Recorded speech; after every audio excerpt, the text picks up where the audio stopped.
É sobre o cenário político que nós vamos conversar agora com o Paulo Pousonoff, que é comentarista aqui da Jovem Pan. Paulo, boa tarde. Boa tarde, Denise, tudo bom?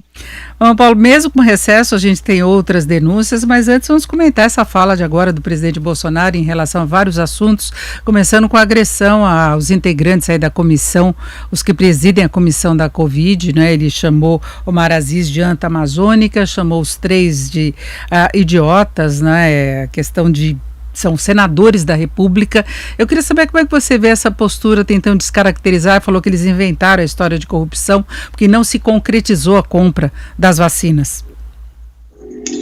Olha, Denise, bem, eu concordo com essa história, com esse argumento, né? Não se concretizou. Eu acho que se houve uma intenção ali, isso tem que ser apurado, mas de fato não se concretizou. Agora, eu venho falando isso já há algum tempo, que a retórica do presidente Jair Bolsonaro, apesar de estar em consonância aí com os anseios de muita gente, né? Muita gente gosta desse jeito simples do presidente, que eu considero particularmente tosco. Então eu venho falando que essa retórica beligerante do presidente não é boa. A gente não pode esquecer que o presidente Jair Bolsonaro ele foi internado no dia em que haveria ali um café com os outros poderes da República para tentar diminuir um pouco a temperatura em Brasília. De repente ele foi internado e agora ele saiu do hospital e volta a subir o tom. Os integrantes da CPI realmente, eu acho que falta a eles credibilidade, mas não dá para se portar assim. A gente precisa, em algum momento, alguém precisa ser o adulto dessa história, e eu espero que o presidente Jair Bolsonaro, de repente, assuma essa postura de adulto, até para colocar os senadores Omar Aziz, Renan Calheiros e Randolfo Rodrigues, de repente, no seu devido lugar.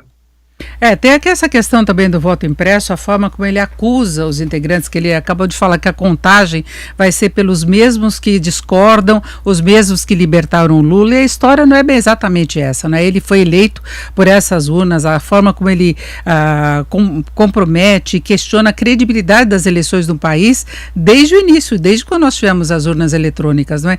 Então são várias eleições sucessivas que nós tivemos, inclusive mudança de governo, mudança dos governos estaduais, alternância de partidos, não é? E ele questiona de uma forma acusatória, não é? Sem dúvida. Eu particularmente confio nas urnas eletrônicas.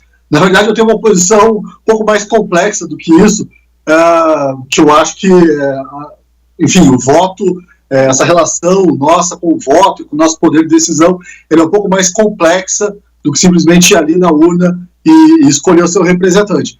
Mas do jeito que o presidente Jair Bolsonaro trata o assunto, parece que a urna eletrônica ela nunca foi confiável.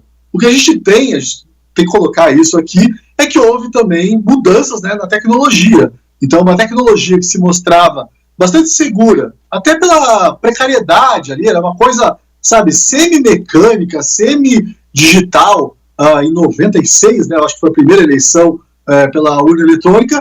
Hoje em dia a gente tem toda uma rede de internet, deep web, todas essas coisas, e isso suscita, é natural que isso suscite desconfianças. Novamente, eu acho que não cabe aí ao presidente da República colocar mais lenha nessa fogueira, mas esse assunto do voto auditável, da segurança, e se é necessário ou não uma camada extra de transparência nas eleições, essa é uma discussão que ela precisa ser levada a cabo, ainda mais aí com essa acusação do presidente da República de que poderia haver, o Congresso poderia fazer uma chantagem, né, com relação, usando aí o veto ou não ao fundo eleitoral bilionário para aprovar ou não essa promessa de campanha, essa do voto auditável. Essa é uma acusação muito mais grave, eu acho, e a gente tem que ficar de olho do que simplesmente ali a briguinha entre o presidente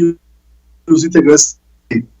Exatamente. A gente tem toda uma discussão a respeito dessa urna eletrônica, especialistas garantindo que não haveria problemas, e o presidente Bolsonaro foi eleito, não é? No segundo turno, ele que parecia muito improvável antes na época da campanha, ele mesmo questiona as campanhas eleitorais, é como se houvesse um complô.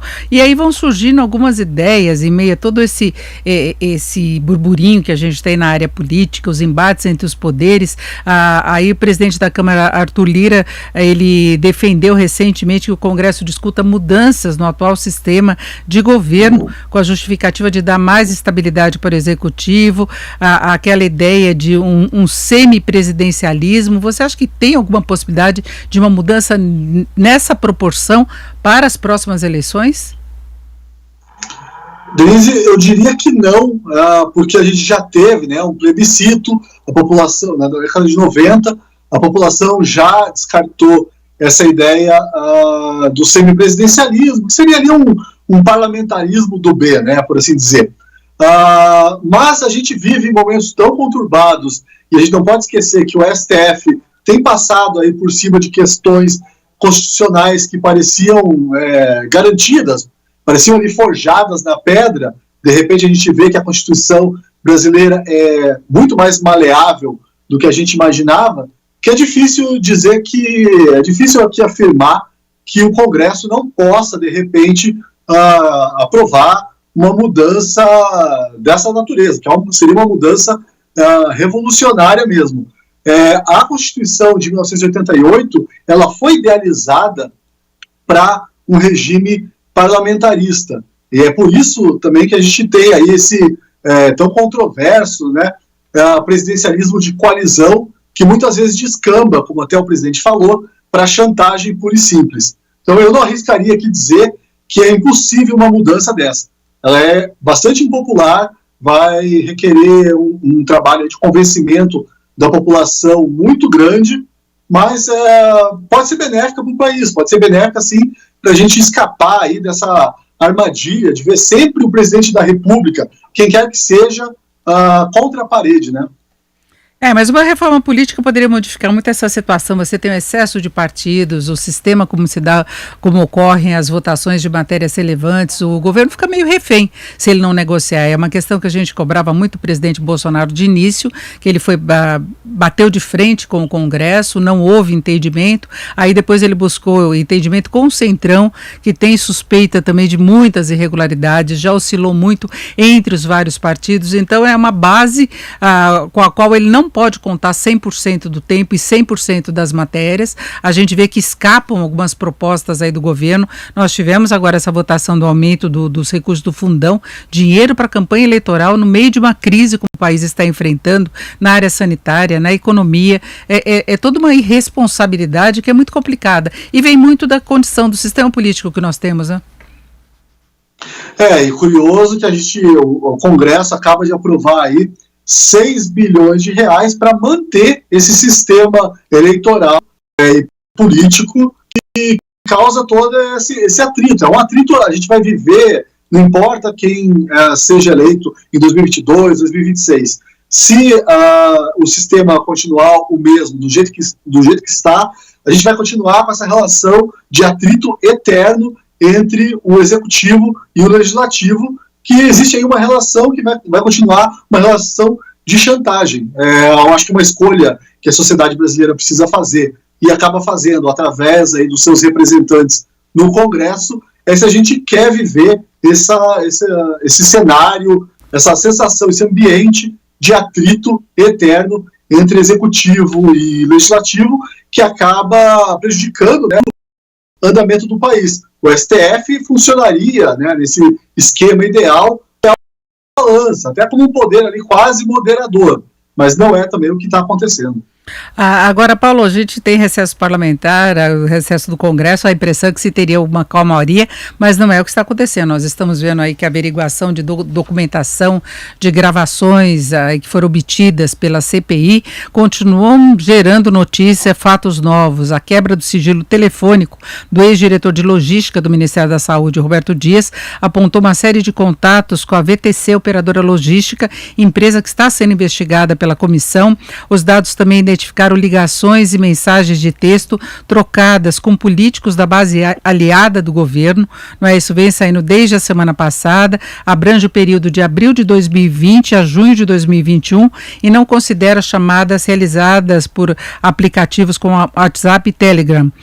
No total foram encontradas 135 ligações entre Dias e o CEO da VTC, operadora logística, Andréa Lima, que somam 4 horas e 18 minutos. 129 chamadas partiram do celular de Lima e 6 foram realizadas por Roberto Dias.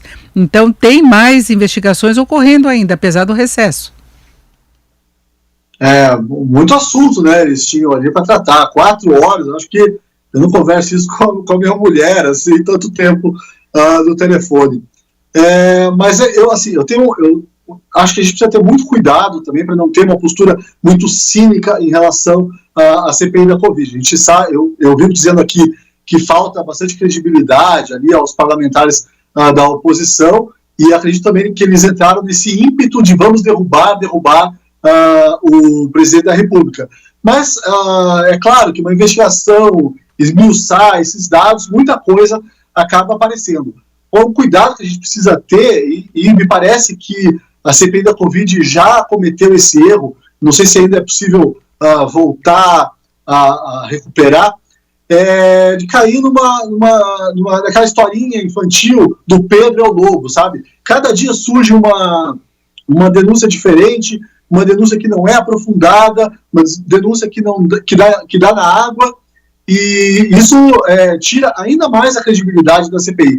No fim de semana, né, eu fui convidado a opinar sobre o caso do ex-ministro Pazuello, que foi gravado tendo conversas aí com uma empresa, e isso também hoje ainda é segunda-feira e não deu em nada. Amanhã eu imagino que surja outra coisa. Então eu vejo que a CPI ela está tentando emplacar, está tentando encontrar aí alguma narrativa que realmente vire um escândalo de proporções catastróficas para o governo. Até agora, eles não encontraram nada. Agora, essa conversa de Pazuello contradiz o que ele tinha dito, né? Se você quiser ser bastante rigoroso em relação a isso, ele falou que não fazia negociações. As negociações para a aquisição da Coronavac estavam sendo feitas com o Butantan, que era responsável aqui no Brasil. Inclusive, o laboratório chinês diz que, em princípio, as negociações teriam de ser via Butantan. E, de repente, Pazuello, que disse que não negociava vacinas, teve aquele encontro. Com certeza, Denise. Foi uma contradição. E eu acho que essa politização da Coronavac, tanto o governo federal, aí, o ex-ministro Pazuello, e também o governo de São Paulo, o governador João Dória, é um dos capítulos mais vergonhosos aí do nosso controle da pandemia, quando a gente devia ver todas as forças políticas se unindo contra o vírus. De repente criou-se aí essa rixa que é puramente eleitoral, e aí descamba para esse tipo de episódio. A gente não pode deixar de destacar também o amadorismo do ex-ministro Pazuello de se deixar filmar, né, nesse tipo de negociação, sabendo que existia ali uma CPI batendo às portas, ou que no mínimo existia uma pressão gigantesca da imprensa e da sociedade mesmo, por causa da forma como o Ministério da Saúde vinha combatendo a pandemia. Então esse realmente é um episódio lamentável do governo e do combate à pandemia, e também do ex-ministro Pazuello, que no mínimo fez papel de bobo, né?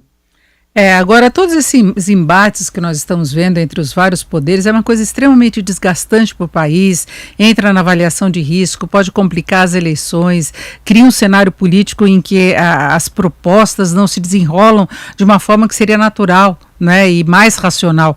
Você fica no embate político e impede que haja um avanço de questões estruturais mesmo, uma coisa mais razoável, né? Eu fico me perguntando como a gente vai levar o Brasil até as eleições de 2022.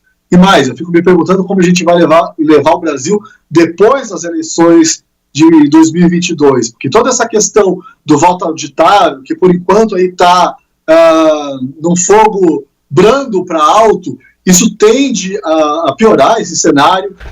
Eu não consigo ver, me desculpe aqui o pessimismo franco, mas eu não consigo ver a temperatura esfriar no ano que vem, pelo contrário, e eu não consigo antever como a gente vai sair de um processo eleitoral que, naturalmente, né, já foi bastante polarizado, bastante agressivo em 2018, tende a ser mais agressivo em 2022, e aí a gente mistura a questão da pandemia, mistura a relação desarmoniosa entre os poderes, que é uma relação diferente do que a gente via em 2018, e eu temo até pela nossa democracia ali no finalzinho de 22 e começo de 23. Espero estar enganado.